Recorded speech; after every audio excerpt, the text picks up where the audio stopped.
This month for our quick tips video, we are going to review our attendance points module. This is a module that allows you to track attendance data based on designated exceptions and your specific attendance policies. So examples of these exceptions that we would be tracking here are early or late clock-ins or early or late clock-outs. Those types of exceptions would be recorded here automatically just based on your employees' clock in and clock out data, again, your policies, and those grace periods that you already have in place in eSchedule. So examples of policies or rules that we have seen in the past could be we have 1 point added if an employee clocks in 5 minutes late or less. We could add 3 points for late clock-ins that are over 10 minutes. So we can get really specific there based on what your policies state. Now we can also track other exceptions such as absences or no call, no shows. Those would be handled manually by administrators. So when you run into those scenarios, you would have an admin record those, and that would then be displayed right here on the attendance points report. Now, this report can be made visible to your employees. If we do that, employees would only see their own data, so they would be able to track their total points as well as each entry here. For administrators, though, you will have access to all of your employees right here within this report. Now, in this report, you are able to click on each entry to view the details, maybe add comments, or even make updates to remove an exception or change an exception.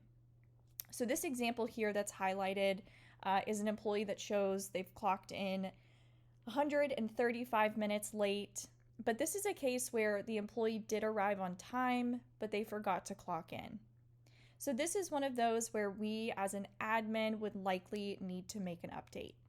So we can click on this entry here. We can simply uncheck that exceptions box and remove the 135 minutes. And based on the comments here, the employee was in at 08, so we can update that start time here and save. Now those updates that we made would remove those points and that entry from our attendance points report for that employee. So we'll refresh here and that would be removed. Now, for things like absences and no call, no shows, those that we would be handling manually as an admin, you would use your administration clock in / out tool here. So you would open this up, you would find an employee, select their name, and simply check one of those boxes. So either no call, no show or absent. We can display additional notes fields here as well, so you could plug in additional information if that's something that you wish to do.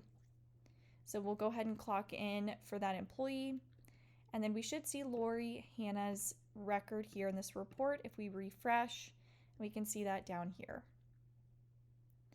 Again, this would all be configured based on your specific attendance policies, so that is something that we would ask for before getting this module set up for you. This is a module that requires our advanced timekeeping module. If that is not something you have or you're not sure, and this is a module that you're interested in using, please do not hesitate to reach out to the eSchedule support team. Now, the last feature that is included with this attendance tracking module are automated emails. So we can set up email notifications to go out to the employees and to the administrators when employees hit a certain threshold. For example, if one employee hits 20 points, we can send an email notification to the admins and to that employee. This can be a really helpful way to track, when it's time to send out a written warning or maybe a verbal warning. Again, please reach out to the support team if you have any questions.